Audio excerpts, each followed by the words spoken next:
Langit sore Jakarta berwarna oranye keemasan, cahaya mentari yang hampir tenggelam memantul di jendela kaca gedung tertinggi di jantung kota. Gedung itu milik Arga Pratama, seorang pengusaha muda brilian yang dijuluki sebagai The Golden CEO.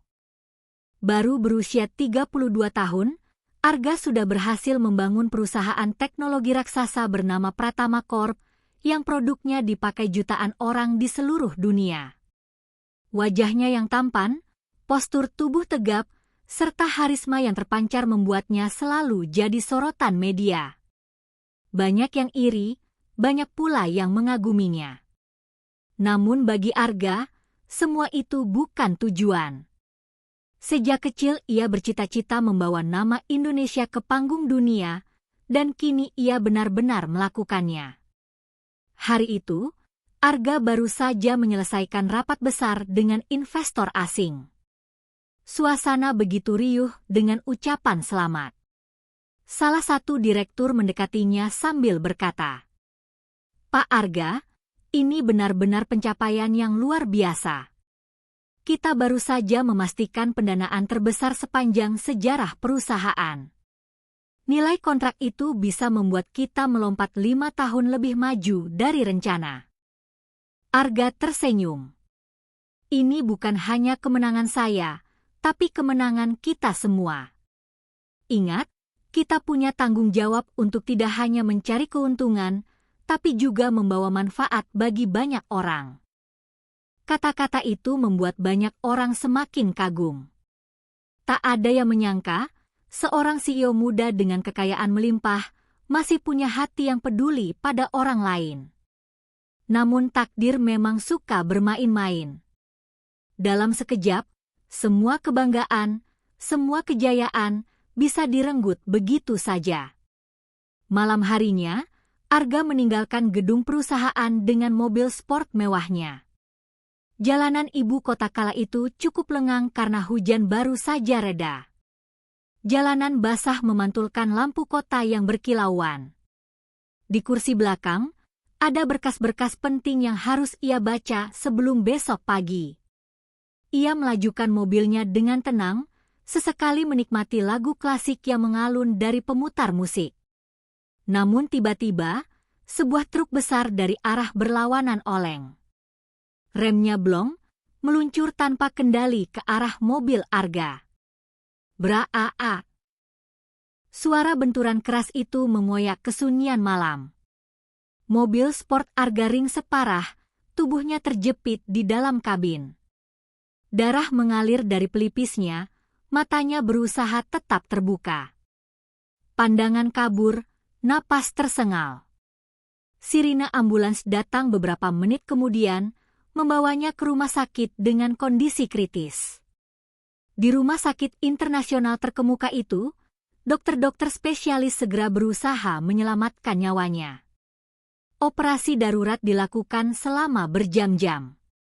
Keluarga, sahabat, dan para direktur menunggu di luar ruangan dengan wajah pucat. Pagi menjelang ketika pintu ruang operasi terbuka. Seorang dokter senior keluar dengan wajah serius. "Kami berhasil menyelamatkan nyawanya, tapi ada kabar buruk." Semua orang terdiam, menahan napas.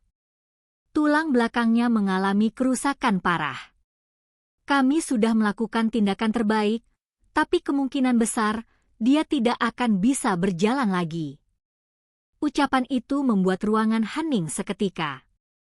Sang ibu, Ibu Ratna, langsung menangis histeris. "Tidak mungkin. Anak saya masih muda, masih kuat, bagaimana bisa dia tidak bisa berjalan lagi?" Dokter hanya bisa menggeleng dengan wajah penuh iba. "Kami akan terus berusaha, tapi mohon bersiap menerima kenyataan terburuk."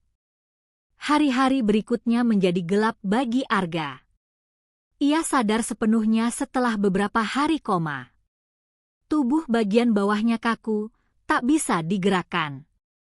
Saat mencoba bangun, ia hanya bisa merasakan dingin dan mati rasa. "Kenapa? Kenapa aku tidak bisa berdiri?" Suaranya bergetar, penuh kebingungan. Ibu Ratna menahan tangis sambil menggenggam tangan putranya.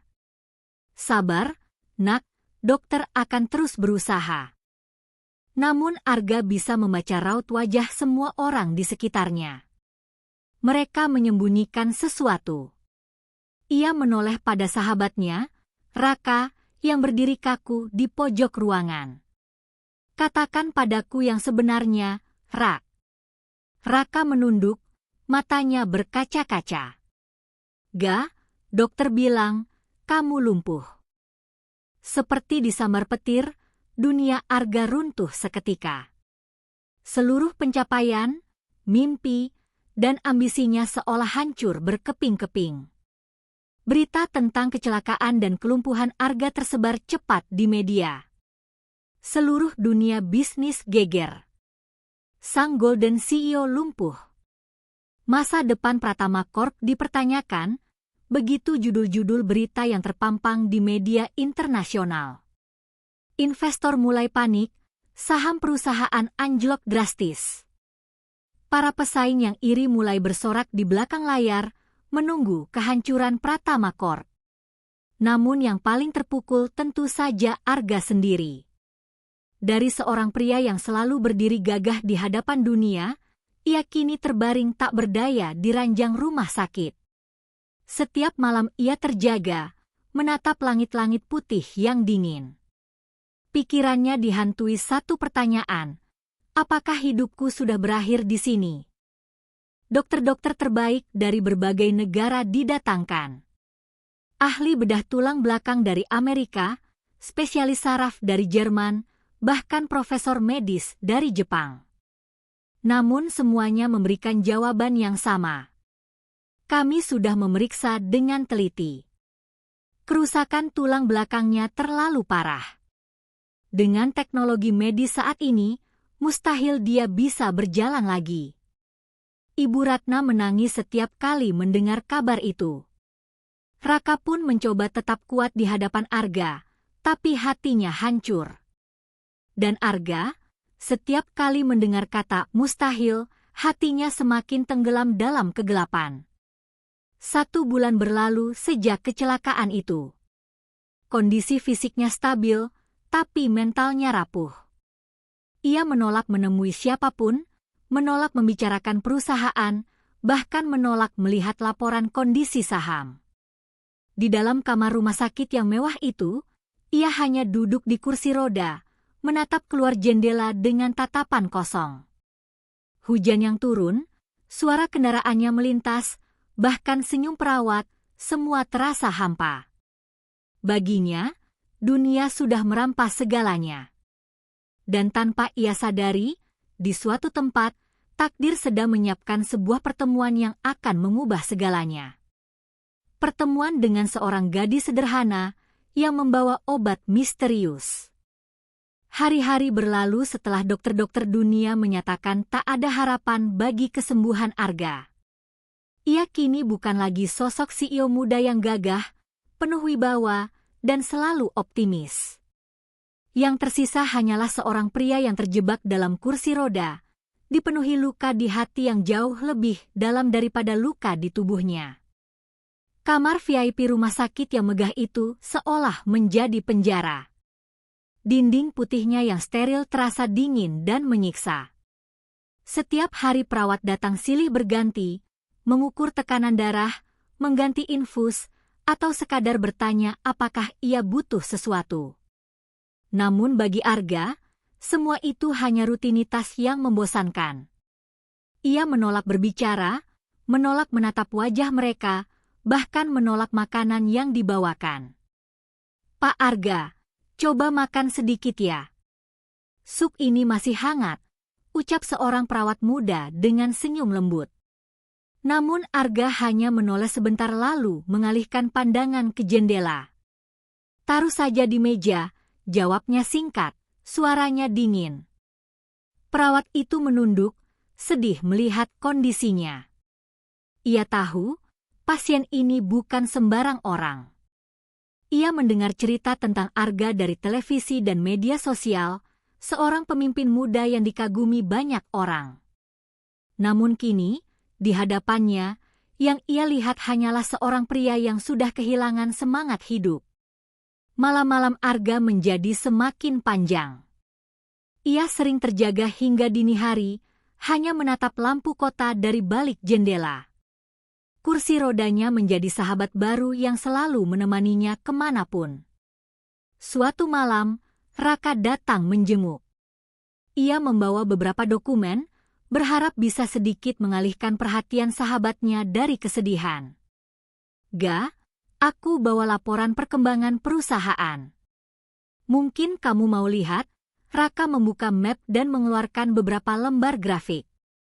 Arga mengibaskan tangan, wajahnya masam. "Aku tidak peduli." "Tapi Ga." "Aku bilang aku tidak peduli." Suara Arga meninggi, membuat Raka terdiam. "Apa kau tidak mengerti? Aku bahkan tidak bisa berdiri. Bagaimana mungkin aku masih memimpin perusahaan?" Raka mencoba menenangkan. "Tapi orang-orang masih menunggumu. Mereka butuh kamu, Ga." Arga menatap Raka dengan mata merah penuh amarah dan luka. "Orang-orang hanya butuh aku ketika aku kuat. Sekarang aku lumpuh, mereka tidak akan peduli lagi. Investor pergi, saham jatuh, semuanya sudah berakhir." Kata-kata itu menusuk hati Raka. Ia tahu sahabatnya sedang tenggelam dalam jurang putus asa, tapi ia tak tahu bagaimana cara menariknya kembali ke permukaan. Keluarga Arga pun mencoba berbagai cara.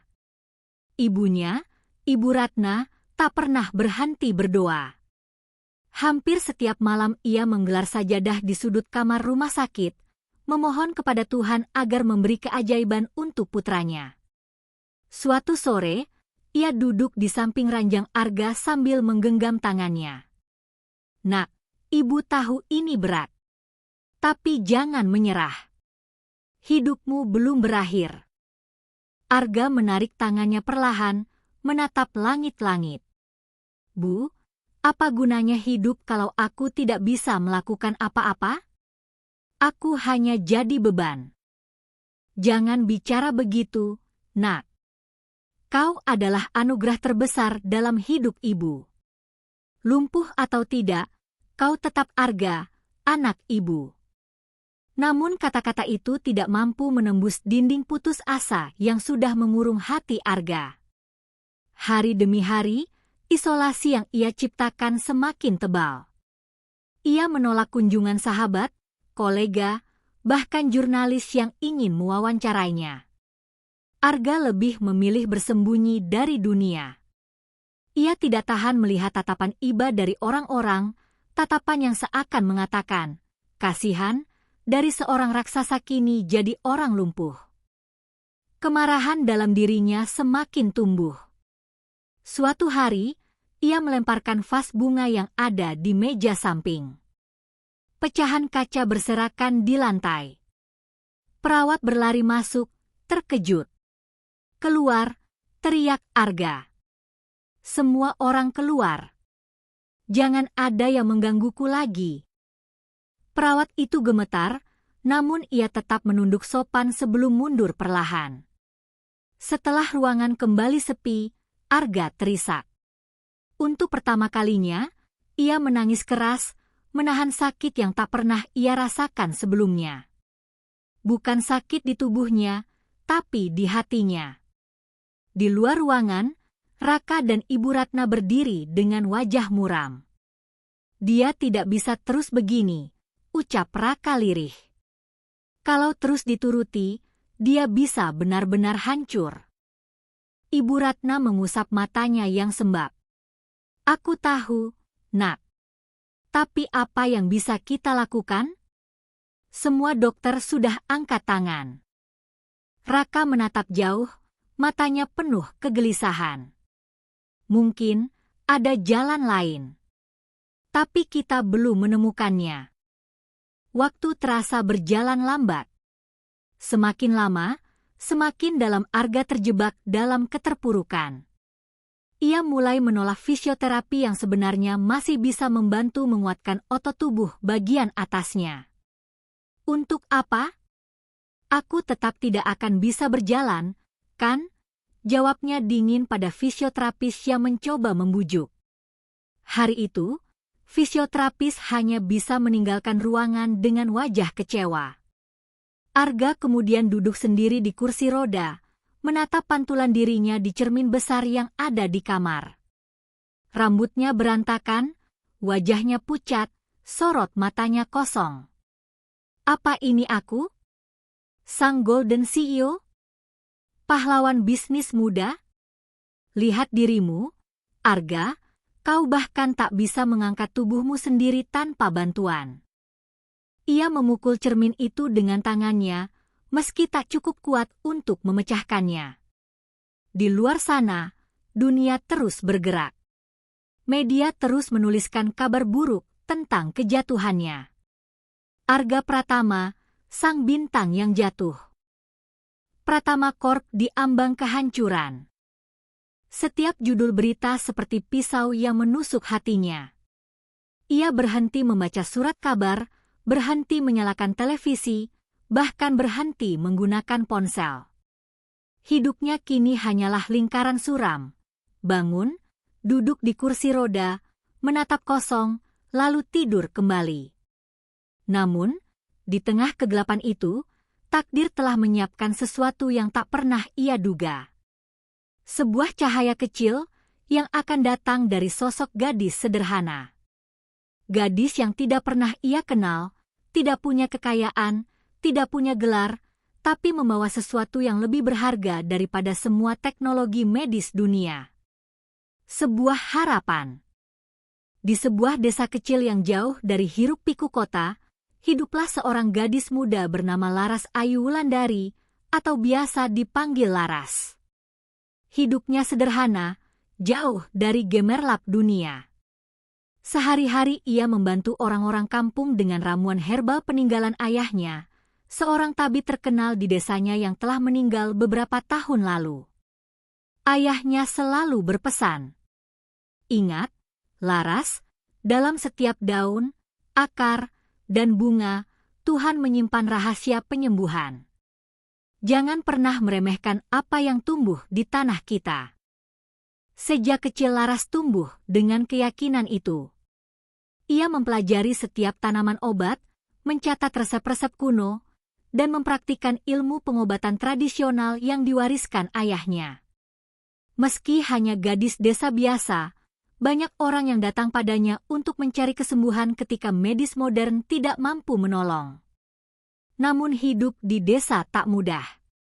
Setelah ayahnya meninggal, Laras harus berjuang sendirian. Ibunya sakit-sakitan, dan untuk bertahan hidup, ia menjual ramuan herbal ke pasar atau bekerja serabutan. Suatu hari, ia mendapat kabar bahwa seorang anak kecil di kota, anak sahabat lama ayahnya, sedang sakit keras dan tak kunjung sembuh. Anak itu menderita komplikasi akibat infeksi yang tak bisa ditangani obat rumah sakit. Sang ibu yang putus asa teringat pada ayah Laras dan mengirim surat, berharap warisan pengetahuan itu masih ada pada putrinya. Dengan hati tulus, Laras memutuskan berangkat ke Jakarta. Ia membawa ramuan khusus dalam botol kecil, hasil racikan dari tanaman langka yang hanya tumbuh di lereng gunung dekat desanya. Ia percaya ramuan itu bisa membantu. Jakarta menyambutnya dengan gegap gempita, sesuatu yang asing bagi gadis desa itu. Gedung-gedung tinggi, kendaraan tak pernah berhenti, dan cahaya lampu kota membuatnya terpesona sekaligus terintimidasi. Dengan uang pas-pasan, Laras naik angkutan umum, berjalan kaki, bahkan tersesat beberapa kali. Namun tekadnya kuat, ia harus menyampaikan ramuan itu pada keluarga yang membutuhkan. Takdir mulai memainkan perannya. Rumah sakit tempat anak itu dirawat ternyata sama dengan rumah sakit tempat Arga Pratama menjalani perawatan. Siang itu, Laras berjalan memasuki rumah sakit besar dengan langkah gugup. Pakaiannya sederhana, Hanya gamis polos berwarna biru pudar dengan kerudung sederhana. Di tangannya ia menggenggam erat tas kain berisi botol ramuan.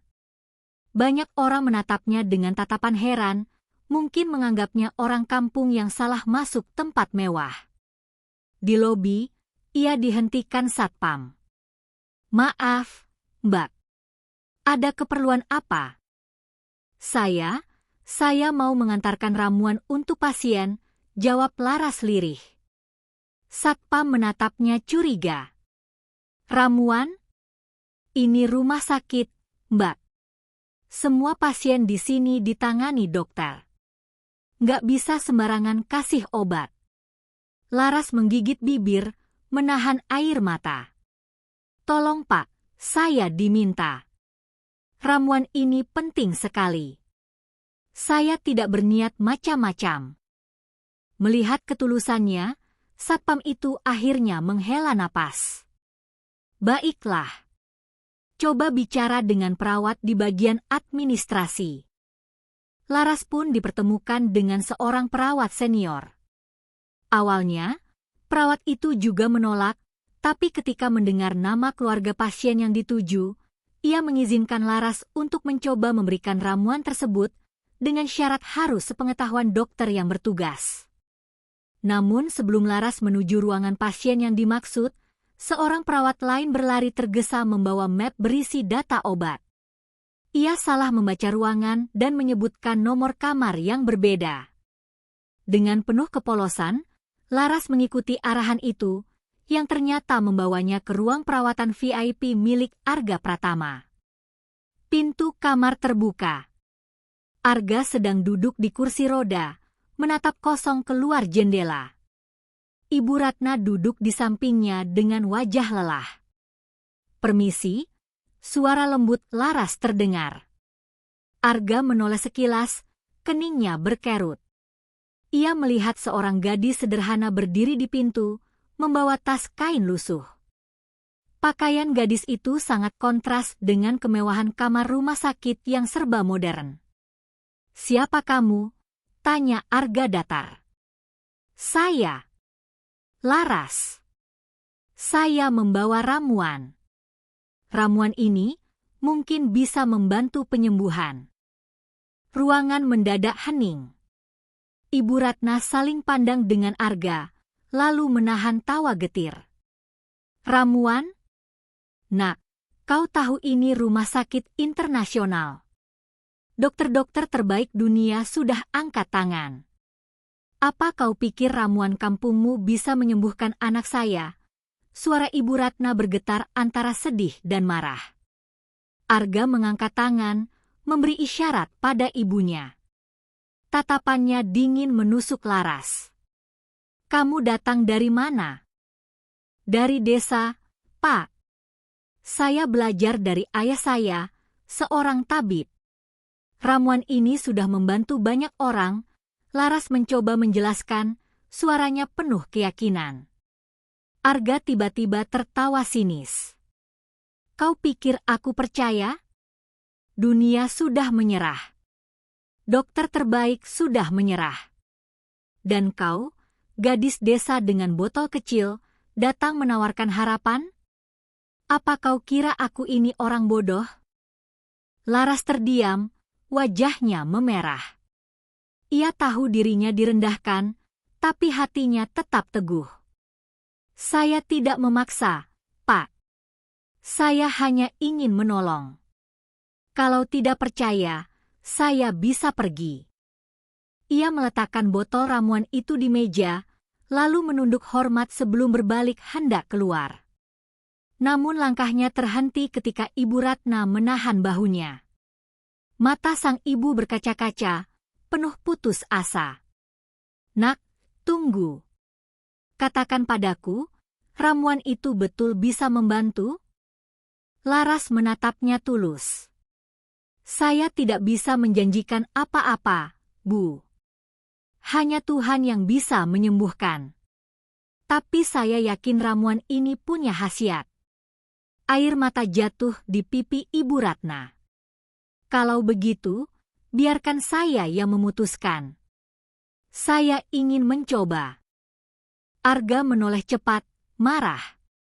Ibu, jangan bodoh. Itu hanya ramuan kampung. Bisa saja berbahaya.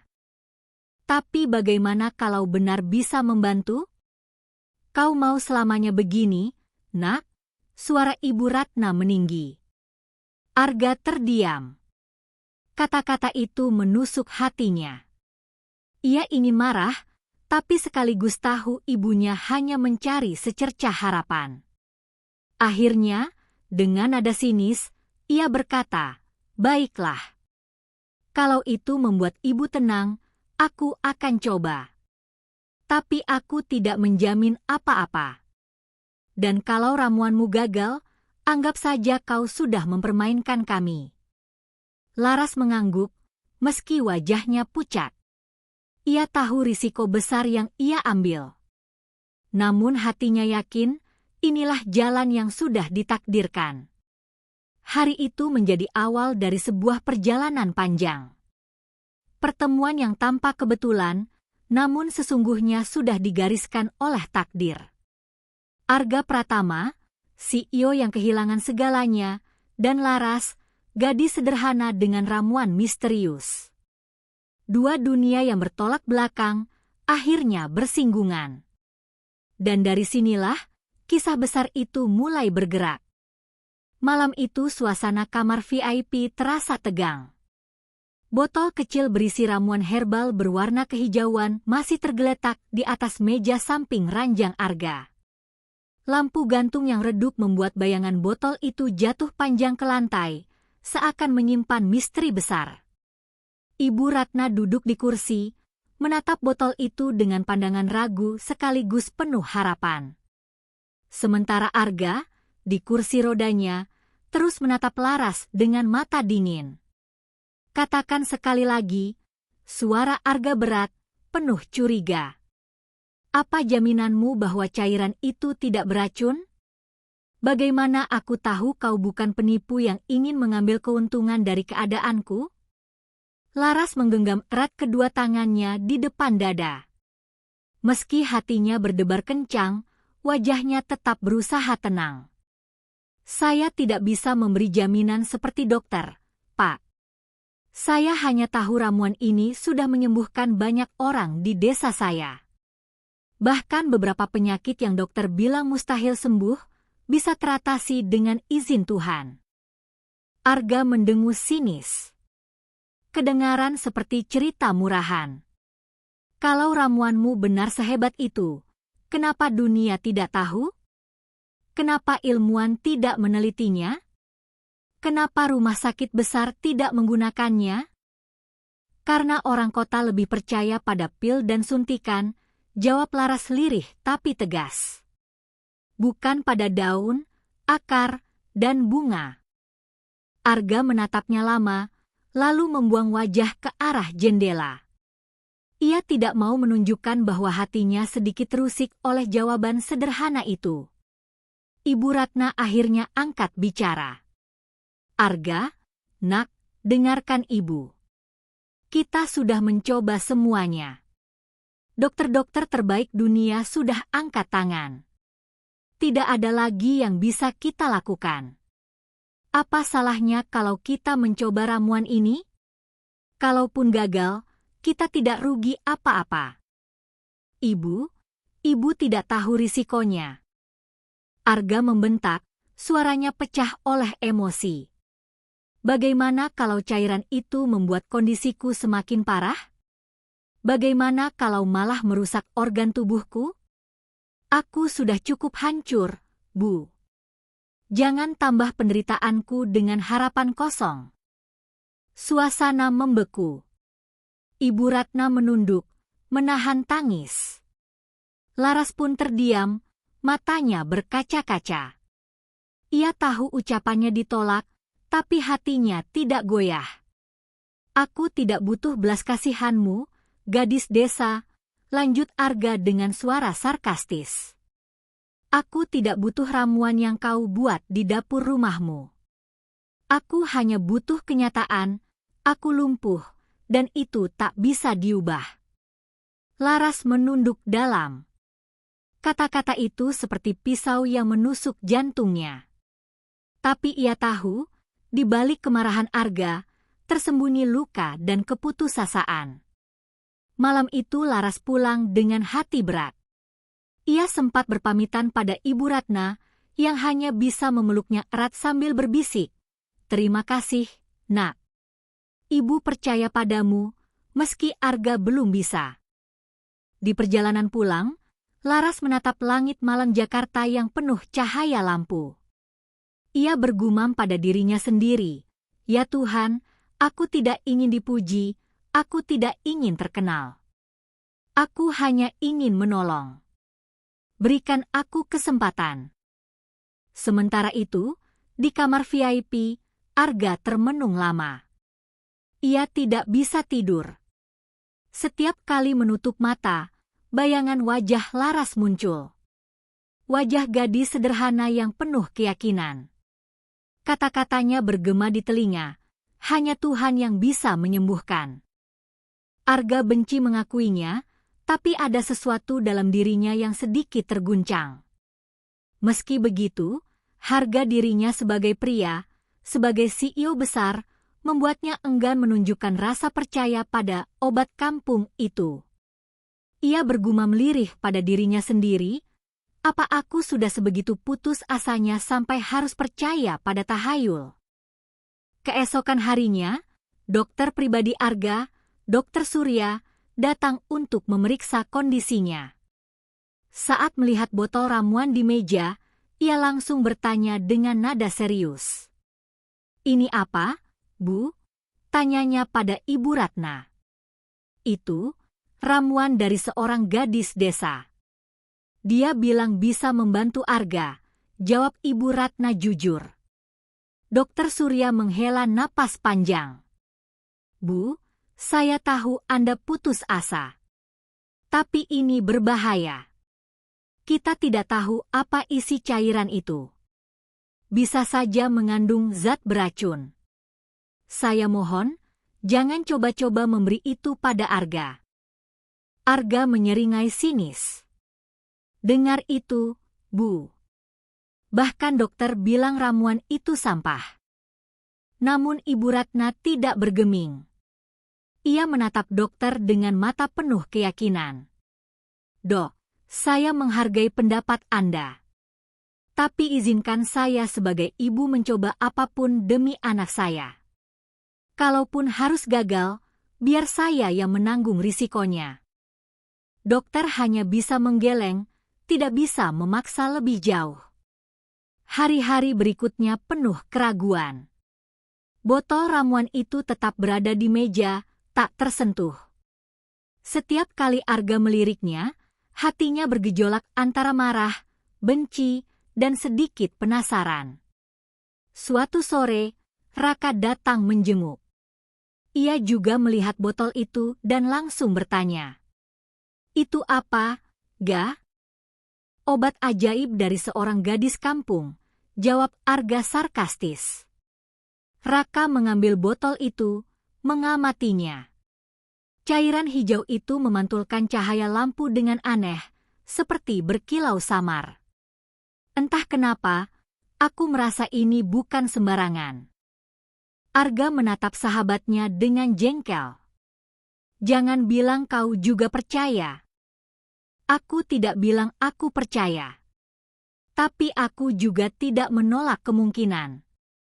Ga, kadang keajaiban datang dari arah yang tidak pernah kita duga." Arga terdiam. Kata-kata itu mengingatkannya pada sesuatu yang ayahnya dulu sering katakan. "Jangan pernah menutup pintu untuk hal yang belum kau pahami, Arga. Dunia terlalu luas untuk dipahami dengan logika saja." Malam itu, setelah semua orang pergi, Arga sendirian di kamar. Botol ramuan itu masih ada di meja, seakan terus menatapnya. Tangannya perlahan terulur, menyentuh botol itu. Ia mengangkatnya, menatap cairan di dalamnya dengan tatapan rumit. "Apa kau benar-benar bisa melakukan sesuatu, atau kau hanya ilusi yang akan membuatku semakin hancur?" bisiknya lirih. Air mata menggenang di sudut matanya, sesuatu yang jarang terjadi. Ia benci terlihat lemah, tapi malam itu ia benar-benar merasa rapuh. Kalau saja ada secuil harapan, suaranya pecah. Dan di balik pintu, tanpa Arga sadari, Laras berdiri diam. Ia sengaja datang lagi malam itu, ingin memastikan keadaan Ibu Ratna. Namun ketika mendengar suara lirih Arga dari dalam kamar, ia memilih tidak masuk. Air matanya menetes. Ia tahu, di balik sikap keras dan sinis Arga, tersembunyi jiwa yang sangat terluka. Dalam hati, Laras berjanji, aku akan tetap di sini. Aku tidak akan menyerah sampai dia percaya. Karena aku yakin, ramuan ini memang ditakdirkan untuknya. Suasana pagi itu berbeda dari biasanya.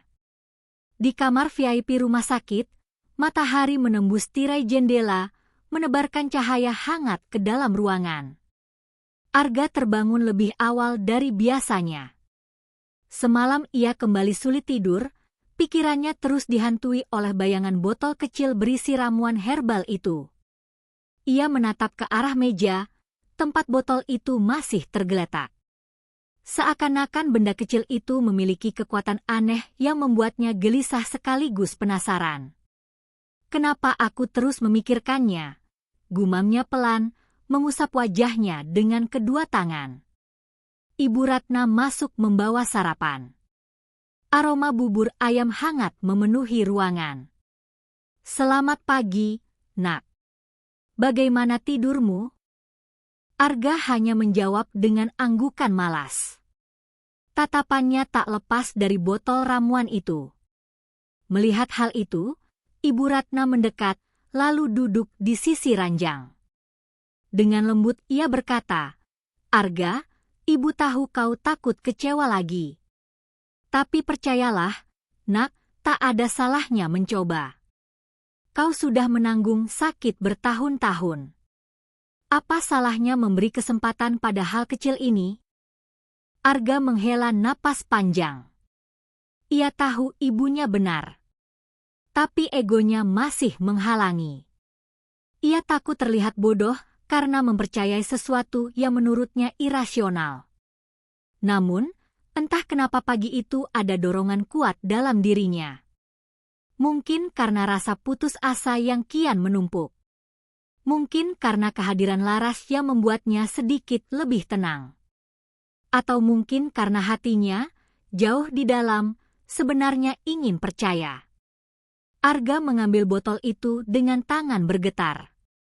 Tutupnya diputar perlahan, hingga terdengar bunyi klik kecil. Aroma herbal yang segar bercampur sedikit pahit menyeruak keluar. Ibu Ratna menatap dengan harapan bercampur cemas. Aku benar-benar gila, Arga berbisik, lalu meneguk 1 sendok ramuan itu. Rasanya pahit menusuk lidah, tapi ada sensasi hangat yang mengalir ke tenggorokan, turun ke dada, lalu menyebar ke seluruh tubuh. Beberapa menit tidak terjadi apa-apa. Arga menatap kosong ke depan, hampir menyesal telah menuruti perasaan sesaatnya. Sudah kukira, tidak ada gunanya. Namun tiba-tiba, ia merasakan sesuatu. Ada getaran halus di ujung jarinya. Ia menoleh cepat ke tangan kanannya yang biasanya mati rasa. Jari-jarinya sedikit bergerak. Bu, suara Arga tercekat. Tanganku bergerak. Ibu Ratna terlonjak, air matanya langsung jatuh. Ia mendekat dan menggenggam tangan putranya. Arga, kau benar. Tanganmu bergerak. Arga mencoba menggerakkan jarinya lagi. Kali ini lebih jelas. Meski hanya gerakan kecil, tapi itu hal yang mustahil baginya selama bertahun-tahun. Degup jantungnya berpacu cepat. Ia nyaris tidak percaya dengan apa yang baru saja terjadi. Ini tidak mungkin. Air mata membasahi wajahnya tanpa bisa ia tahan. Tangisan yang selama ini ia pendam meledak begitu saja. Beberapa menit kemudian, perawat masuk untuk mengecek kondisi pasien. Saat melihat Arga bisa sedikit menggerakkan jari-jarinya, ia terkejut setengah mati. "Pak Arga, ini kemajuan luar biasa," seru perawat itu sambil cepat memanggil dokter. Tak lama, Dokter Surya datang dengan wajah serius. Ia langsung memeriksa dengan teliti, mengetes respon saraf Arga. "Apa benar ini terjadi setelah minum ramuan itu?" tanya dokter dengan nada skeptis. Arga hanya terdiam, lalu melirik botol di meja. Ibu Ratna menjawab dengan jujur, "Iya, Dok. Tadi pagi Arga meminum ramuan itu, dan beberapa menit kemudian jarinya bisa bergerak." Dokter Surya mengernyit, seolah tidak percaya. Ia memeriksa lagi, memastikan ini bukan sekadar ilusi. Tapi hasilnya jelas, ada respon nyata di ujung jari Arga yang sebelumnya sama sekali lumpuh. "Secara medis, ini hampir mustahil," gumam dokter lirih. Tapi kenyataannya ada di depan mata. Berita kecil ini cepat menyebar di rumah sakit. Perawat-perawat mulai berbisik, bahkan beberapa dokter penasaran datang melihat sendiri. Di sudut ruangan, Laras berdiri diam, menunduk dengan mata berkaca-kaca. Ia merasa lega sekaligus terharu. Inilah keajaiban pertama yang ia yakini akan terjadi. Namun ia tidak mencari pujian. Ia hanya berbisik dalam hati, "Terima kasih, Tuhan. Bukan aku yang menyembuhkan, hanya Engkau. Aku hanyalah perantara kecil." Hari itu, suasana di kamar Arga berubah total. Rasa putus asa yang dulu pekat, kini sedikit demi sedikit terganti dengan harapan. Meski baru sekadar gerakan jari, itu sudah cukup untuk mengubah pandangan Arga terhadap ramuan itu. Malamnya, ketika semua sudah tenang, Arga duduk di kursi rodanya sambil menatap keluar jendela. Kota Jakarta berkilau dengan lampu-lampu gedung tinggi. Apakah ini awal dari sesuatu? Ia bergumam sendiri. Laras masuk membawa segelas air hangat. Ia menatap Arga dengan senyum lembut.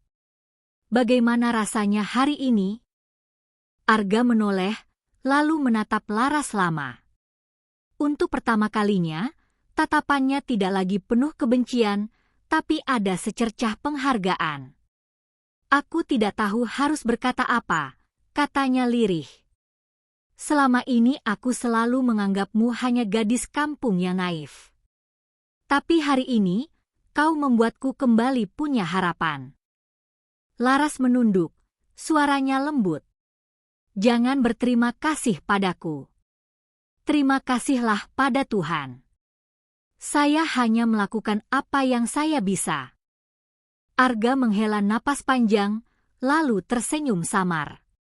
Senyum yang sudah lama hilang dari wajahnya. Namun, di balik kebahagiaan itu, ada bayangan lain yang mengintai. Malam itu, di ruang kantor rumah sakit, Dokter Surya berdiri menatap catatan medis Arga. Wajahnya tegang. Kalau benar ramuan itu bisa membuat perubahan, ini bisa mengguncang dunia medis. Tapi, bisa juga menimbulkan masalah besar. Ia tahu, jika ramuan Laras benar-benar mujarab, banyak pihak akan tertarik, termasuk pihak-pihak yang tidak bertanggung jawab. Dunia bisnis obat, industri farmasi, bahkan kalangan politik bisa ikut campur. Ini bisa berbahaya bagi gadis itu, juga bagi Arga, bisiknya. Sementara itu, Laras kembali ke rumah kontrakannya yang sederhana. Ia duduk di tepi ranjang, menatap botol-botol ramuan yang ia bawa dari desa. Air matanya menetes. Bukan karena sedih, tapi karena rasa syukur. Satu langkah kecil sudah terjadi. Semoga besok-besok ada keajaiban yang lebih besar. Di hatinya, ia tahu perjalanan masih panjang. Tapi keyakinannya semakin kuat. Ia datang ke kota bukan kebetulan. Ia ditakdirkan berada di sisi Arga untuk menolongnya. Dan di tempat lain, tanpa ia sadari, orang-orang sudah mulai memperhatikan. Ada mata-mata yang mendengar kabar tentang ramuan aneh yang membuat seorang CEO lumpuh bisa menggerakkan jarinya kembali. Keajaiban pertama baru saja terjadi. Tapi itu hanyalah permulaan dari badai besar yang akan datang. Sejak keajaiban kecil itu terjadi, jari-jarinya yang selama bertahun-tahun kaku kini bisa bergerak, hidup Arga terasa berubah. Namun perubahan itu tidak serta-merta membawa kedamaian. Justru sebaliknya, pikirannya menjadi kacau. Ia berada di antara dua sisi, harapan baru yang menuntunnya untuk percaya, dan bayangan kelam masa lalu yang terus menghantui. Malam itu, Arga duduk sendiri di kursi roda. Lampu kamar sengaja ia matikan, hanya cahaya bulan yang masuk melalui jendela. Ia menatap kedua tangannya. Jemarinya masih bisa ia gerakkan sedikit. Gerakan itu memang sederhana, namun bagi Arga, itu adalah mukjizat. Namun, hatinya bergetar dengan keraguan. Apakah ini benar-benar nyata? Atau hanya kebetulan? Bagaimana kalau besok aku bangun dan semuanya hilang lagi? Arga menggenggam kepalanya. Ia takut. Takut berharap terlalu jauh. Takut kecewa lagi seperti dulu, ketika berpuluh-puluh terapi dan operasi hanya berakhir dengan kata-kata pahit. Maaf, tidak ada harapan. Keesokan paginya, Raka datang membawa kabar terbaru soal perusahaan. Ga, saham kita masih menurun, tapi berita tentang kamu mulai beredar. Katanya, ada kemajuan di kondisi fisikmu. Beberapa investor menanyakan langsung. Mereka bilang kalau kau bisa pulih, mereka mau kembali menanam modal. Arga menatapnya dingin. Jadi, mereka hanya melihatku sebagai alat. Kalau aku sehat, mereka datang. Kalau aku lumpuh, mereka pergi. Raka menghela napas. Itu dunia bisnis, Ga. Kau tahu itu lebih baik dari siapapun. Tapi, ini juga kesempatan untuk membuktikan kalau kau masih ada. Kalau kau bisa bangkit, bukan hanya untuk perusahaan, tapi juga untuk dirimu sendiri. Arga menunduk. Kata-kata Raka menampar sisi egoisnya. Ia sadar, selama ini ia lebih banyak terjebak dalam rasa kasihan pada diri sendiri. Di sudut ruangan, Laras yang sejak tadi mendengarkan, maju selangkah. Suaranya tenang, penuh kelembutan. Tuan Arga, boleh saya bicara? Arga menoleh, menatap gadis itu dengan sorot mata yang campur aduk. Ada kekaguman karena ramuan Laras sudah menunjukkan hasil, tapi juga ada gengsi yang membuatnya sulit mengakui. Apalagi yang ingin kau katakan, Laras? Tanyanya datar. Laras menarik napas dalam, lalu berkata, kesembuhan bukan hanya soal tubuh, Tuan. Tapi juga hati. Kalau hati masih penuh keraguan, obat apapun tidak akan bekerja maksimal. Kalimat itu membuat Arga terdiam. Ia menunduk, menatap lantai, seakan kata-kata itu menembus lapisan terdalam hatinya. Jangan takut berharap, lanjut Laras. Kadang harapan itu sendiri adalah obat. Jangan biarkan luka masa lalu mengikat Tuan di kursi ini selamanya. Malam itu, Arga kembali gelisah. Ia mencoba tidur, namun mimpi buruk menghantamnya. Ia bermimpi berada di ruang operasi, mendengar suara dokter yang berkata, kami sudah melakukan yang terbaik, tapi... Ia terbangun dengan keringat dingin. Dadanya sesak. Kenapa aku terus dihantui masa lalu? Kenapa aku tidak bisa percaya penuh pada keajaiban ini? Ia menatap botol ramuan di meja. Ia ingin meneguk lagi, tapi tangannya ragu. Hatinya bertarung, satu sisi ingin mempercayai Laras, sisi lain menolaknya dengan keras. Dalam keheningan itu, pintu diketuk pelan. Laras masuk, membawa kain hangat. Saya dengar Tuan terbangun, ucapnya lembut. Arga tidak menjawab. Ia hanya menatap Laras lama, lalu tiba-tiba berkata lirih, "Kenapa kau begitu peduli padaku? Aku bahkan bukan siapa-siapa bagimu." Laras terdiam sejenak, lalu tersenyum samar. "Karena setiap orang berharga. Dan saya percaya Tuhan menempatkan saya di sini bukan tanpa alasan." Kalimat itu membuat dada Arga bergetar. Ia merasa seperti ada cahaya kecil yang masuk ke dalam kegelapan hatinya. Hari-hari berikutnya menjadi ajang pertarungan batin yang semakin kuat. Ada pagi di mana Arga begitu bersemangat, mencoba menggerakkan jari, bahkan mencoba sedikit mengangkat kakinya. Ia merasa hidupnya kembali. Namun ada pula malam ketika rasa putus asa menyerang, membuatnya berpikir semua ini hanya ilusi yang akan segera lenyap. Kalau aku percaya pada ramuan itu, dan ternyata tidak ada hasil lagi, aku akan hancur. Lebih hancur daripada sebelumnya, ucapnya pada dirinya sendiri. Ibu Ratna sering menemani, menenangkan dengan doa. Raka terus mendorongnya untuk tidak menyerah. Dan Laras, dengan kesabaran yang luar biasa, selalu hadir memberi keyakinan. Suatu sore, Laras mendapati Arga duduk di kursi roda di taman rumah sakit. Angin sore berembus lembut, membawa aroma bunga Kamboja. "Tuan," sapa Laras. Arga tidak menoleh.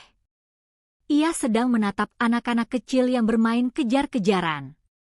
Di wajahnya ada ekspresi campuran antara iri, sedih, dan harapan.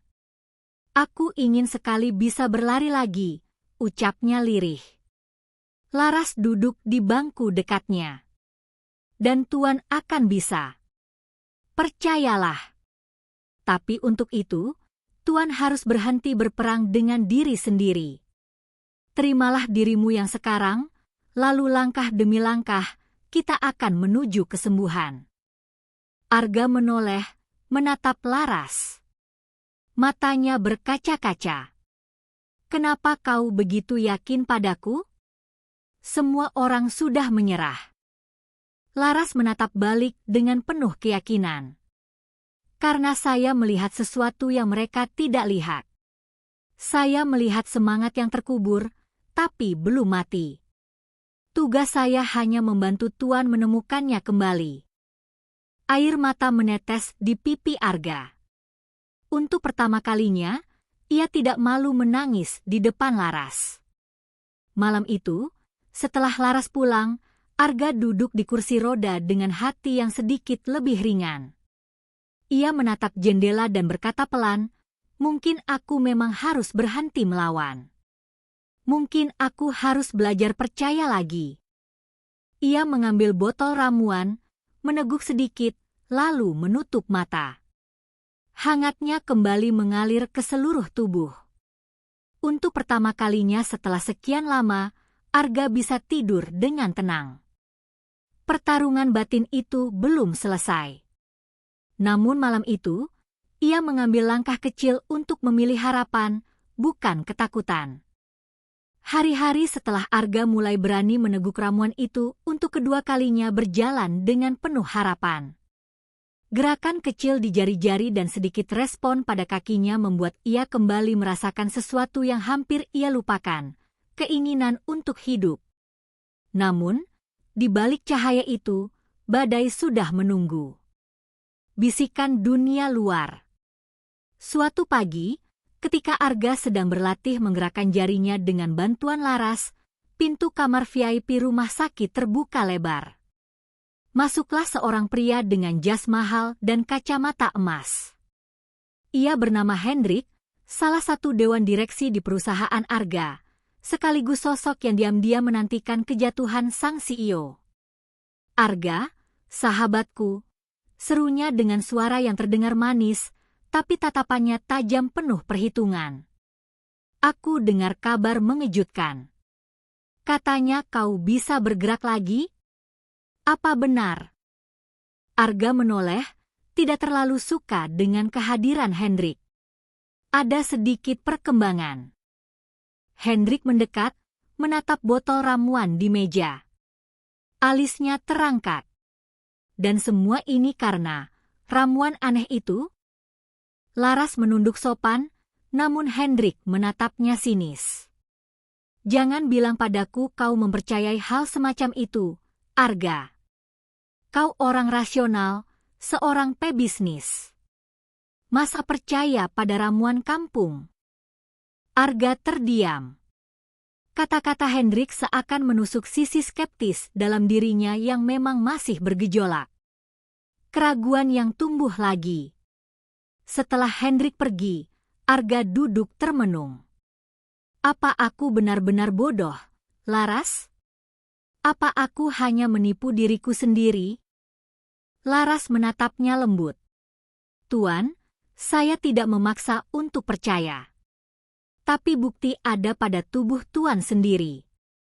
Apa jari-jari itu bergerak karena sugesti semata? Atau karena sesuatu yang lebih besar yang bekerja?" Arga menggenggam tangannya. Memang benar, ia bisa merasakan perubahan nyata. Namun kata-kata Hendrik terus terngiang, ramuan kampung. Malamnya, ia kembali sulit tidur. Bayangan dokter yang mengatakan tidak ada harapan bercampur dengan wajah Hendrik yang mengejeknya. Di satu sisi, ia ingin terus percaya. Di sisi lain, ia takut ditertawakan jika semua ini berakhir dengan kekecewaan. Ujian pertama, kambuhnya rasa sakit. Beberapa hari kemudian, saat Arga berusaha melakukan latihan pernapasan yang diajarkan Laras, tiba-tiba rasa nyeri hebat menyerang punggungnya. "Ah!" Arga berteriak, tubuhnya kaku, wajahnya pucat pasi. Laras panik. "Tuan, tenang, tarik napas perlahan." Namun rasa sakit itu semakin menjadi, seolah tubuhnya menolak perubahan. Ibu Ratna yang masuk pun ikut panik, memanggil dokter dengan cepat. Dokter Surya datang, memeriksa kondisi Arga, lalu berkata dengan nada hati-hati, kemajuan cepat pada saraf bisa menyebabkan syok sementara. Tapi ini berbahaya kalau terus dipaksakan. Arga menatap Laras dengan tatapan goyah. "Kau lihat? Aku salah percaya. Aku bodoh." Laras menahan tangis. "Tidak, Tuan. Ini bagian dari proses. Setiap kesembuhan butuh ujian." Namun kata-kata itu tidak menenangkan Arga. Malam itu, rasa sakit yang terus datang membuatnya ingin menyerah lagi. Ujian kedua, godaan bisnis. Di tengah kondisi itu, Hendrik kembali datang membawa tawaran. "Arga, dengarkan aku. Perusahaan sedang terancam. Investor besar sudah siap menarik diri. Tapi jika kau setuju untuk melepaskan kursi CEO sementara padaku, aku bisa menyelamatkan semuanya. Kau tinggal fokus pada dirimu." Arga terdiam. Tawaran itu terdengar logis. Dengan kondisinya yang belum stabil, menyerahkan sementara kepemimpinan mungkin masuk akal. Namun, di balik senyum manis Hendrik, Raka yang ikut hadir bisa membaca niat busuknya. "Jangan, Ga. Kalau kau setuju, dia akan menguasai segalanya. Perusahaan itu milikmu, bukan miliknya." Perdebatan terjadi. Arga merasa terombang-ambing lagi. Di satu sisi, tubuhnya belum kuat. Di sisi lain, menyerahkan kuasa berarti menghancurkan kerja keras seumur hidupnya. Dan sekali lagi, Laras hadir memberi suara yang berbeda. Tuan, jangan biarkan kelemahan sementara membuat Tuan kehilangan segalanya. Percayalah pada proses ini. Percayalah pada diri sendiri. Pertarungan batin di malam sepi. Malam itu, Arga duduk di kursi roda di depan jendela. Hatinya kacau. Haruskah aku teruskan semua ini? Apa aku hanya berhalusinasi? Atau memang benar aku diberi kesempatan kedua? Ia menatap tangannya yang bisa bergerak sedikit lebih baik daripada seminggu lalu. Tapi bayangan rasa sakit yang menyerang siang tadi masih membuatnya ngeri. Tiba-tiba Laras masuk membawa segelas air hangat. Tuan belum tidur, tanyanya lembut. Arga menoleh dengan mata merah. Aku takut, Laras. Aku takut berharap. Karena kalau aku gagal lagi, aku tidak akan sanggup. Laras mendekat, duduk di samping kursi roda. Tuan, bukankah hidup itu sendiri adalah ujian? Kita jatuh, lalu bangkit. Kalau Tuan takut jatuh, Tuan tidak akan pernah merasakan indahnya berdiri. Air mata Arga menetes. Kata-kata itu menembus hatinya. Ia sadar, selama ini ia terlalu sibuk menghindari rasa sakit, sampai lupa bahwa setiap kesembuhan pasti melewati penderitaan. Sebuah keputusan. Keesokan harinya, Arga bangun lebih awal. Dengan wajah tegas, ia berkata pada ibunya, Raka, dan Laras, aku tidak akan menyerahkan perusahaan kepada siapapun. Dan aku juga tidak akan menyerah pada tubuhku sendiri. Kalau aku harus sakit, biarlah sakit. Kalau aku harus jatuh, biarlah jatuh. Tapi aku akan terus berjuang. Ibu Ratna menangis haru. Raka tersenyum bangga. Dan Laras, dengan mata berbinar, berkata, itu baru Tuan Arga yang sebenarnya. Arga meneguk ramuan lagi pagi itu, kali ini tanpa ragu. Rasa pahitnya menusuk lidah, tapi ada kehangatan baru yang mengalir ke hatinya. Pertarungan batin itu belum selesai, tapi ia sudah memilih jalannya, percaya. Bayangan yang mengintai. Namun, jauh di luar kamar rumah sakit, Hendrik sedang berbicara dengan seseorang melalui telepon. Suaranya dingin. Ramuan itu harus kita dapatkan. Kalau benar bisa menyembuhkan, itu akan jadi tambang emas. Kirim orang untuk menyelidiki gadis bernama Laras itu. Di sudut lain kota, sebuah permainan kotor baru saja dimulai. Dan Arga, tanpa ia sadari, bukan hanya sedang berjuang melawan dirinya sendiri, tapi juga melawan kekuatan besar yang ingin merenggut harapannya. Hari-hari Arga mulai dipenuhi semangat baru. Setiap pagi ia rutin meneguk ramuan dari Laras, lalu berlatih gerakan kecil dengan bantuan fisioterapis. Perubahan memang lambat, tapi nyata. Selain jari-jari, kini ia sudah bisa sedikit mengangkat kakinya. Meski hanya beberapa sentimeter, itu sudah cukup untuk menyalakan harapan besar. Namun di balik kebahagiaan itu, ada bahaya yang semakin mendekat. Bayangan Hendrik. Di ruang kantor mewahnya, Hendrik duduk sambil menatap layar laptop. Ia menonton rekaman berita yang mulai beredar di media lokal. Arga Pratama, sang CEO yang dikabarkan bisa kembali pulih. Hendrik mengepalkan tangan. Bocah itu seharusnya sudah tamat. Tapi sekarang, apa benar ramuan kampung itu bisa membuatnya bangkit lagi? Ia menelpon seseorang. Kirim anak buahmu. Awasi gadis itu, Laras. Aku ingin tahu dari mana asal ramuan itu, siapa yang membuatnya, dan kalau bisa, bawa semuanya padaku. Suara di seberang telepon menjawab, baik, Tuan Hendrik. Kami akan urus. Senyum licik muncul di wajah Hendrik.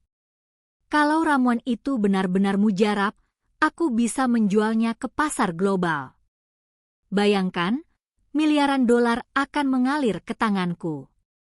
Dan Arga? Biarkan dia sibuk dengan harapannya. Aku yang akan menang. Laras yang mulai dicurigai. Di rumah sakit, Laras terus setia mendampingi Arga. Namun ia mulai merasa ada sesuatu yang janggal. Beberapa kali ia melihat pria asing mondar-mandir di sekitar koridor kamar Arga. Wajah-wajah itu tidak pernah ia lihat sebelumnya, dan tatapan mereka terasa mengawasi. Suatu sore, ketika Laras pulang ke kontrakannya, ia merasa diikuti. Langkah kakinya dipercepat, tapi suara sepatu dari belakang juga ikut cepat. Ia berbelok ke gang sempit, berusaha menenangkan diri. "Tenang, Laras, mungkin cuma kebetulan," bisiknya. Namun saat ia menoleh, benar saja, dua pria berjas hitam berdiri tak jauh darinya. Salah satunya tersenyum sinis. "Kau Laras, bukan? Gadis dari desa yang merawat Arga Pratama." Laras mundur setapak, hatinya berdebar. "Siapa kalian?" Pria itu melangkah maju. "Kami hanya ingin tahu, ramuan apa yang kau berikan pada Tuan Arga. Katakan sumbernya, dan kau akan aman." Laras menggenggam ratasnya yang berisi beberapa botol kecil ramuan. "Ramuan ini bukan untuk dijual. Dan aku tidak akan memberitahumu apapun." Pria itu mendengus. "Sayang sekali. Kalau kau tidak mau bicara baik-baik, mungkin kami harus menggunakan cara lain." Pertolongan yang tak diduga. Saat situasi semakin mencekam, tiba-tiba seorang pria tua penjaga warung di ujung gang muncul sambil membawa tongkat kayu. "Hei, apa yang kalian lakukan pada gadis itu?" Kedua pria berjas hitam itu saling pandang, lalu memilih mundur dengan wajah masam. "Kita akan kembali," gumam salah satunya sebelum mereka pergi. Laras menghela napas panjang, hampir jatuh terduduk. Penjaga warung itu mendekat. "Nak, kau baik-baik saja?" Laras mengangguk, meski wajahnya masih pucat. "Terima kasih, Pak. Kalau bukan karena Bapak, mungkin saya sudah." Pria tua itu tersenyum ramah. "Hati-hati, Nak. Dunia kota ini penuh dengan orang serakah. Jangan pernah sendirian di jalan gelap." Laras mengangguk lagi, tapi dalam hatinya ia sadar ancaman nyata sudah datang. Kekhawatiran Raka. Keesokan harinya, Laras menceritakan kejadian itu pada Raka di rumah sakit. Wajah Raka langsung tegang. "Ini pasti ulah Hendrik," katanya dengan nada geram. "Aku sudah lama curiga dia ingin mengambil alih perusahaan dengan segala cara.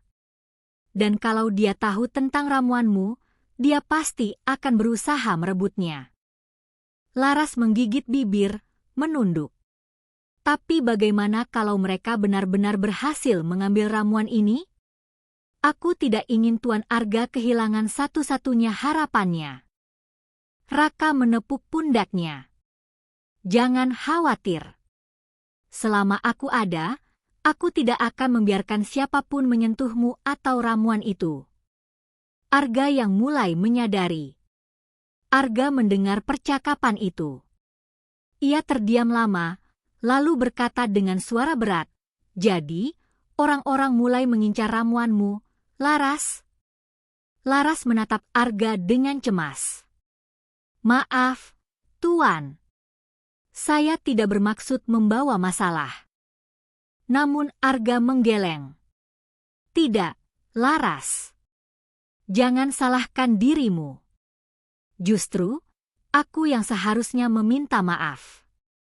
Karena keberadaanku, kau jadi ikut terancam." Mata Arga berkilat, ada api semangat yang mulai menyala. Tapi aku tidak akan tinggal diam. Perusahaan, hidupku, dan juga dirimu, semuanya berharga bagiku. Kalau Hendrik atau siapapun mencoba merebut ramuan ini, aku akan melawan. Ibu Ratna yang duduk di samping menatap putranya dengan bangga. Itu baru anak ibu. Serangan di rumah sakit. Ancaman itu benar-benar nyata beberapa hari kemudian. Malam itu, ketika Laras sedang menyiapkan ramuan untuk Arga, tiba-tiba listrik di lantai VIP rumah sakit padam. Suasana menjadi gelap gulita. Perawat panik berlarian. Alarm darurat menyala. Di tengah kekacauan itu, terdengar suara langkah tergesa di koridor. Pintu kamar Arga bergetar keras, seakan seseorang mencoba mendobrak masuk. Cepat, sembunyikan ramuan itu, seru Raka. Laras dengan cepat memasukkan botol ke dalam tasnya, lalu berlari ke sudut ruangan. Arga hanya bisa menatap dengan wajah tegang, hatinya berdegup kencang. Pintu akhirnya terbuka dengan keras. Dua pria berjas hitam masuk dengan wajah dingin. Salah satunya berkata lantang, "Kami hanya butuh ramuan itu. Serahkan, dan tidak ada yang terluka." Raka maju ke depan, menghadang mereka. "Lewat mayatku." Ketegangan memenuhi ruangan. Laras memeluk tasnya erat-erat, sementara Arga menggenggam sandaran kursi rodanya dengan penuh emosi. Di tengah kekacauan itu, suara sirine polisi tiba-tiba terdengar mendekat. Pria-pria itu saling pandang, lalu buru-buru melarikan diri sebelum aparat masuk. Semua terdiam, napas mereka tersengal. Setelah polisi pergi, Arga memandang Laras dengan serius. "Mulai sekarang, kau tidak boleh sendirian lagi. Aku tidak peduli apa yang kau katakan, tapi keselamatanmu jauh lebih penting daripada apapun." Laras terharu, menunduk sambil berkata lirih, "Baik, Tuan." Raka mengepalkan tangan. "Kita harus bersiap. Hendrik jelas tidak akan berhenti sampai dia mendapatkan apa yang dia mau." Ibu Ratna memeluk Laras dengan lembut. "Kau sudah dianggap keluarga di sini, Nak. Jangan takut. Bersama-sama kita akan menjaga satu sama lain." Di wajah Arga, untuk pertama kalinya, tidak hanya ada harapan untuk sembuh, tapi juga tekad untuk melindungi orang-orang yang kini berarti dalam hidupnya. Namun ia tahu, badai yang lebih besar sedang menanti di luar sana. Pagi itu, suasana rumah sakit berbeda dari biasanya. Cahaya matahari menembus tirai jendela, menerangi kamar VIP tempat Arga dirawat. Hembusan angin sejuk terasa menyegarkan, seolah alam pun menyambut sesuatu yang besar akan terjadi. Laras menyiapkan ramuan seperti biasa. Tangannya cekatan, meski wajahnya tampak lelah akibat kurang tidur setelah insiden serangan beberapa hari lalu. Namun di balik lelah itu, ada harapan besar yang tumbuh. Arga menatap ramuan itu dengan sorot mata penuh tekad. "Hari ini, aku ingin mencoba sesuatu yang lebih jauh," katanya. Raka yang berdiri di samping ranjang langsung menoleh. "Maksudmu, Tuan?" Arga meneguk ramuan tersebut, lalu menundukkan kepala sebentar. Setelah itu, ia menatap Raka dan Laras. "Aku sudah lama berlatih menggerakkan jari, tangan, dan sedikit kaki. Tapi aku ingin mencoba berdiri." Laras sontak terbelalak. "Tuan, itu berbahaya. Kaki Tuan masih lemah, bisa cedera." Namun Arga menggeleng pelan. "Laras, aku tidak mau hidup dalam ketakutan selamanya. Aku ingin mencoba. Jika memang aku ditakdirkan untuk bangkit, maka hari ini adalah awalnya." Ibu Ratna yang sejak tadi duduk diam hanya tersenyum haru. Jika itu keinginanmu, Nak, Ibu akan selalu mendukung. Tapi jangan memaksakan diri. Percobaan pertama. Raka segera membantu Arga duduk di tepi ranjang. Keringat dingin mulai bercucuran di pelipis Arga meski ia baru sekadar menurunkan kaki. Otot-otot yang lama tidak terpakai terasa kaku dan sakit. Aku bisa, gumamnya sambil mengepalkan tangan. Dengan bantuan Raka di kanan dan Laras di kiri, perlahan Arga mencoba menumpukan berat badannya ke kaki. Suasana ruangan begitu hening. Bahkan suara detak jam dinding terdengar jelas. 1, 2, 3 detik. Arga berhasil menahan tubuhnya berdiri dengan lutut bergetar hebat. Wajahnya tegang, urat di leher menegang, tapi sorot matanya menyala penuh keyakinan. Aku, berdiri, serunya dengan suara parau namun penuh kebanggaan. Laras menutup mulutnya, air mata langsung menetes. Raka menatap tuannya dengan kagum. Luar biasa, Tuan. Namun setelah beberapa detik, kaki Arga melemas. Ia hampir terjatuh kalau saja Raka tidak sigap menahannya. Meski gagal bertahan lama, Arga justru tertawa kecil. Aku berdiri. Walau sebentar, tapi aku benar-benar berdiri dengan kakiku sendiri. Kabar yang tersebar. Apa yang terjadi di kamar itu sebenarnya hanya disaksikan oleh keluarga dekat. Namun salah satu perawat yang tak sengaja melihat momen tersebut, tanpa sadar membocorkannya. Hanya dalam hitungan jam, kabar tentang CEO Arga Pratama yang lumpuh mulai bisa berdiri lagi menyebar cepat di media sosial. Judul-judul berita bermunculan. Keajaiban medis? Arga Pratama mulai pulih. Ramuan misterius, benarkah penyebab CEO bangkit dari kelumpuhan? Dokter dunia gagal, ramuan lokal buktikan mukjizat. Publik geger. Para wartawan berbondong-bondong mendatangi rumah sakit. Kamera, mikrofon, dan sorakan pertanyaan mulai memenuhi halaman depan. Kedatangan para dokter. Tidak hanya wartawan, para dokter dari berbagai rumah sakit ternama pun berdatangan. Mereka merasa penasaran, bahkan sedikit tidak percaya dengan kabar yang terdengar. Seorang dokter asing berambut putih mendatangi ruangan Arga. Mr. Pratama, kami mendengar Anda mulai bisa berdiri. Kami ingin memeriksa. Ini bisa menjadi terobosan medis terbesar abad ini. Arga menatap Laras sejenak. Laras tampak cemas, namun Arga mengangguk. Silakan. Berbagai pemeriksaan dilakukan. Hasilnya mengejutkan, jaringan saraf yang sebelumnya mati, kini menunjukkan tanda-tanda aktif kembali. Regenerasi yang seharusnya mustahil, terjadi begitu cepat. Salah satu dokter hanya bisa menggeleng. Secara medis, ini tidak masuk akal. Reaksi publik. Video Arga yang berdiri meski hanya sebentar akhirnya bocor ke internet. Video itu viral, ditonton jutaan orang dalam waktu singkat. Komentar publik beragam. Ini benar-benar mukjizat. Ramuan apa itu?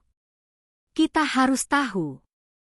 Kenapa dunia medis gagal, tapi seorang gadis desa bisa berhasil?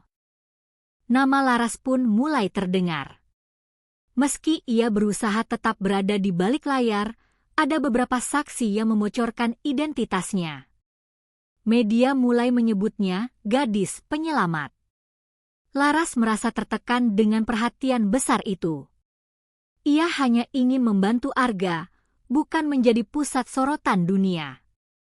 Hendrik yang murka. Di sisi lain, Hendrik melihat berita itu dengan wajah merah padam. Ia menghantam meja kerjanya hingga gelas pecah berantakan. Tidak mungkin. Seharusnya dia tetap lumpuh. Bagaimana bisa dia bangkit? Anak buahnya mencoba menenangkan. Tuan, ini artinya ramuan itu benar-benar bekerja. Jika kita bisa mendapatkannya. Diam, bentak Hendrik.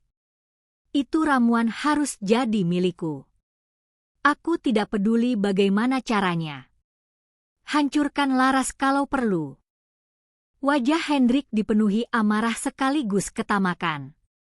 Ia tahu, jika ramuan itu jatuh ke tangannya, ia bisa menguasai dunia farmasi. Kebahagiaan di tengah ancaman. Malam harinya, suasana di kamar Arga lebih tenang. Laras duduk di kursi, menatap laki itu dengan senyum tipis. Tuan benar-benar luar biasa. Semua orang kini percaya Tuan akan pulih. Arga menatap Laras dengan hangat. Semua ini berkat-Mu. Kalau saja kau tidak nekat membawakan ramuan itu, mungkin aku sudah menyerah sejak lama. Laras menunduk, pipinya memerah. Saya hanya melakukan apa yang menurut hati saya benar. Ibu Ratna memeluk bahu Laras. Nak, kau bukan hanya penyelamat Arga, tapi juga cahaya bagi keluarga kami. Raka tersenyum sambil menambahkan, dan juga mimpi buruk bagi musuh kita. Semua tertawa kecil. Namun di balik tawa itu, mereka sadar kebangkitan Arga bukan hanya kabar gembira.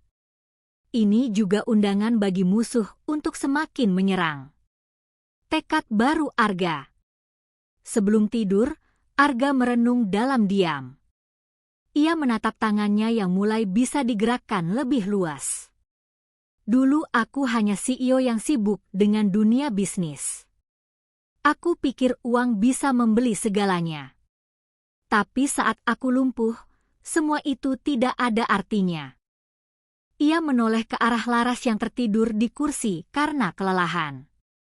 Gadis itu, dengan tulus menolongku tanpa pamrih. Dunia harus tahu kalau ada hal lebih berharga daripada sekadar harta. Arga mengepalkan tangan dengan kuat. Aku akan bangkit sepenuhnya.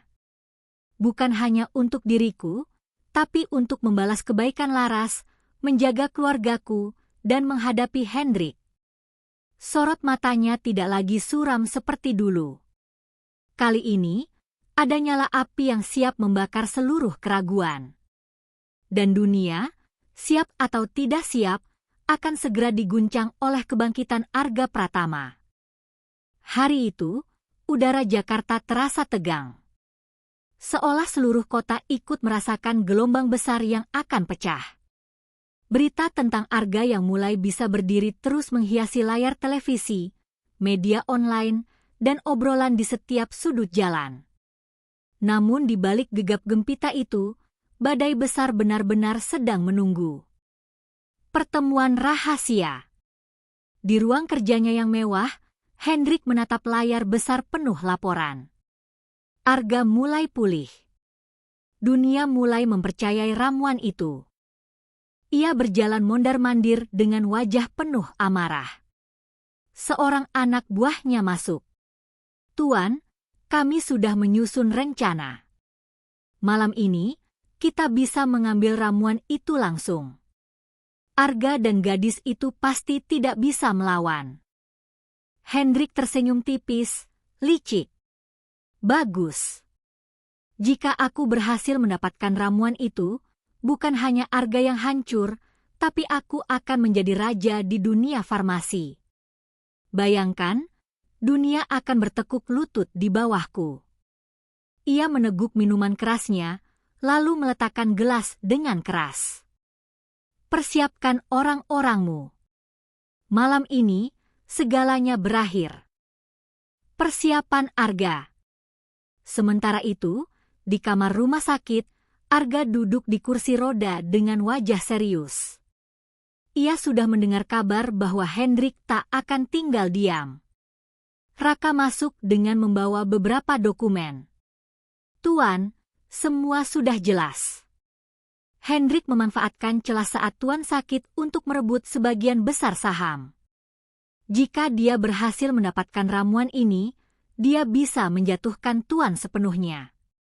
Arga mengangguk. Aku sudah menduganya.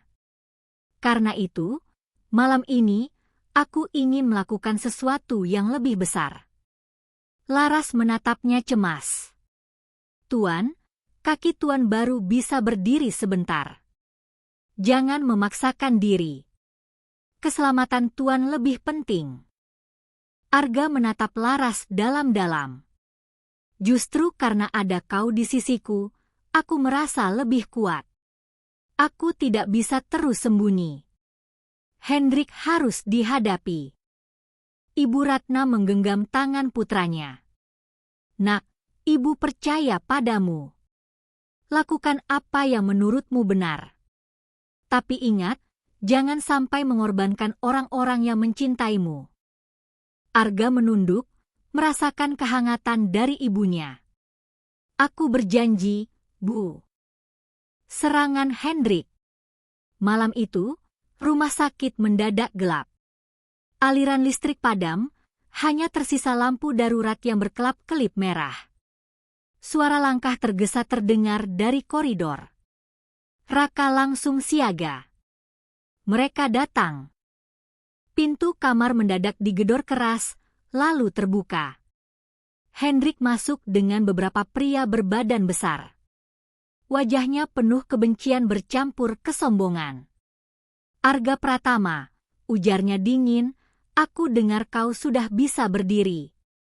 Hebat sekali. Tapi itu tidak akan bertahan lama. Serahkan ramuan itu, dan aku mungkin akan membiarkanmu hidup dengan tenang. Laras maju, berdiri di depan Arga. Ramuan ini bukan untuk dijual. Bukan untuk diperebutkan dengan keserakahanmu. Hendrik tertawa terbahak. Kau pikir dunia ini bisa berjalan dengan kebaikan hati? Tidak, gadis bodoh. Dunia dikuasai oleh mereka yang berani merebut, bukan memberi. Arga perlahan bangkit dari kursi rodanya, meski lututnya gemetar. Semua orang terdiam melihatnya berdiri dengan tegas, menatap Hendrik lurus. Kau salah, Hendrik. Dunia mungkin dikuasai oleh orang serakah sementara waktu. Tapi pada akhirnya, yang akan bertahan adalah mereka yang punya hati. Pertarungan sengit.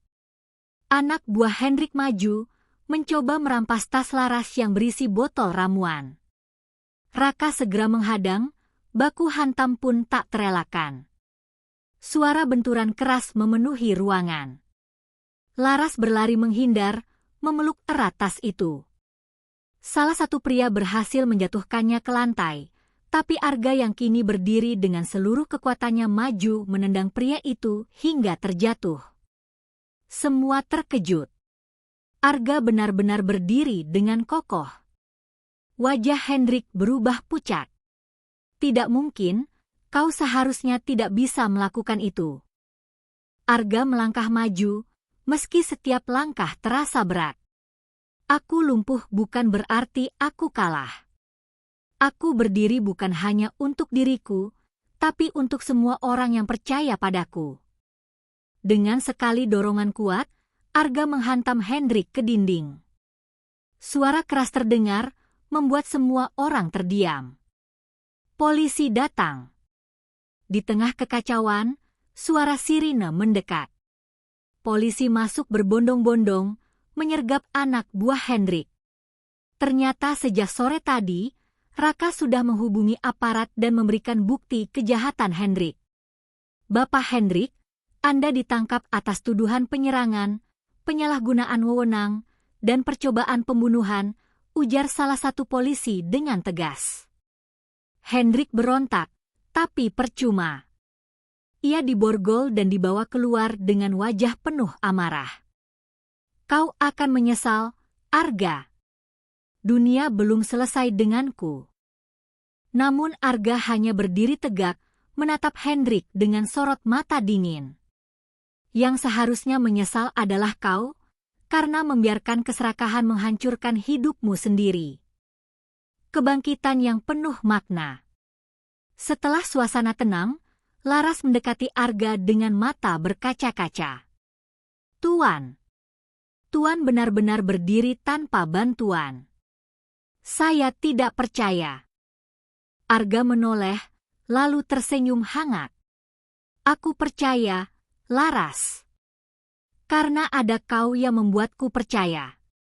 Kau yang memberiku harapan.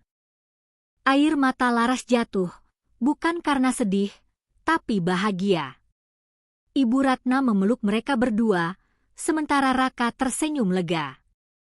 Malam itu menjadi saksi bukan hanya tentang tumbangnya Hendrik, tapi juga tentang lahirnya kembali Arga Pratama, seorang pria yang sempat kehilangan segalanya, namun bangkit dengan lebih kuat berkat kebaikan hati seorang gadis sederhana. Epilog. Beberapa bulan kemudian, Arga benar-benar pulih. Ia bisa berjalan kembali meski harus terus menjalani terapi. Dunia medis masih terheran-heran dengan ramuan Laras, namun gadis itu menolak semua tawaran perusahaan besar yang ingin membelinya.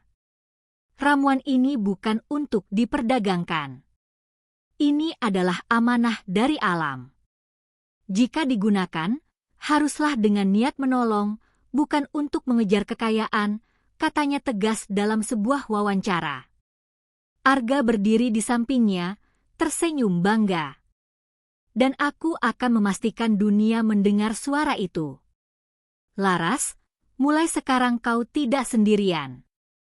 Publik pun menjuluki Arga dan Laras sebagai keajaiban yang menyembuhkan dunia. Namun bagi mereka berdua, yang paling penting bukanlah gelar atau sorotan media.